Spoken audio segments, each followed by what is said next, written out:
Salam hörmətli müəllimlər və müəllimliyə hazırlaşan müdavimlər. Bu videoda yenə də gündəlik quiz mövzu quizimizdən bir sual izah edəcəm.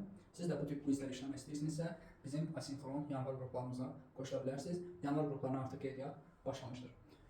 Gəlin sualımızın öncə şərtini oxuyaq. Bir dəqiqə. Aha. Biz 20-ci sual seçmişdik izah üçün. 20-ci sualda belə bir cədvəl verilir. Deyir, A təbii zonası yalnız mülayim işıqlanma qurşağı və keçid iqlim qurşağı daxilində formalaşır. Mülayim işıqlanma qurşağı daxilindədir. Həm də bu təbii zona keçid iqlim qurşağı daxilində formalaşır. Bu təbii zonada rütubətlənmə əmsalı 0.8-1 arasıdır. Antarktida xaric digər bütün materiklərdə yayılmışdır.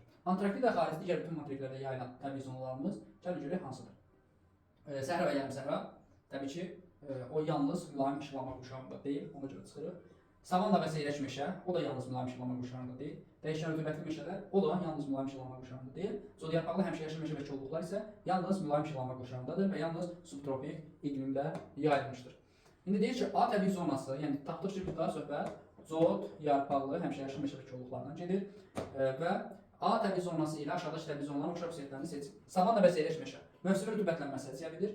Bəli, hər ikisində fəsillər üzrə rütubətlənmə fərqli olur. Cənub yarımkürəsində dekabr, fevral aylarında rütubətli olur. Bu savanna üçün xarakterik olsa da zodyarpaqlı meşələr üçün xarakterik deyil. Yalnız bir uşaqlanma qurşağı daxilindədir. Bu da savanna üçün xarakterik deyil. Çöl və meşə çöllər ABŞ və Kanada ərazisində yayılmışdır. Kanada ərazisində zodyarpaqlı meşə və kolluqlar yoxdur. Subtropik iqlim qurşağı daxilində formalaşır. İfadəsi doğrudur. Hər ikisi subtropikdə formalaşa bilər. Qaradeniz sahillərində müşahidə edilir. Qaradeniz sahillərində həm çöl, meşə çöl, həm də zodyarpaqlı meşə və kolluqlar təbii zonası yayılmışdır. Missisipi çayı hövzəsində yayılmışdır. Dəyişkən rütubətli meşələr var, amma zodyarpaqlı yoxdur. Hind və Atlantik okean sahillərində müşahidə edilir. Hər ikisi yəni müşahidə edilir. Afrika materikində ekvatordan şimalda və cənubda yayılmışdır. Ekvatordan şimalda, cənubda həm dəyişkən rütubətli meşələr var, həm də Afrikada ekvatordan şimalda və cənubda zodyarpaqlı meşələr var. Sualımızın doğru cavabı 1-ə 1, 2-yə 2, 3, 3-ə 2, 3. Yəni variantlardan seçsək, D variantı doğru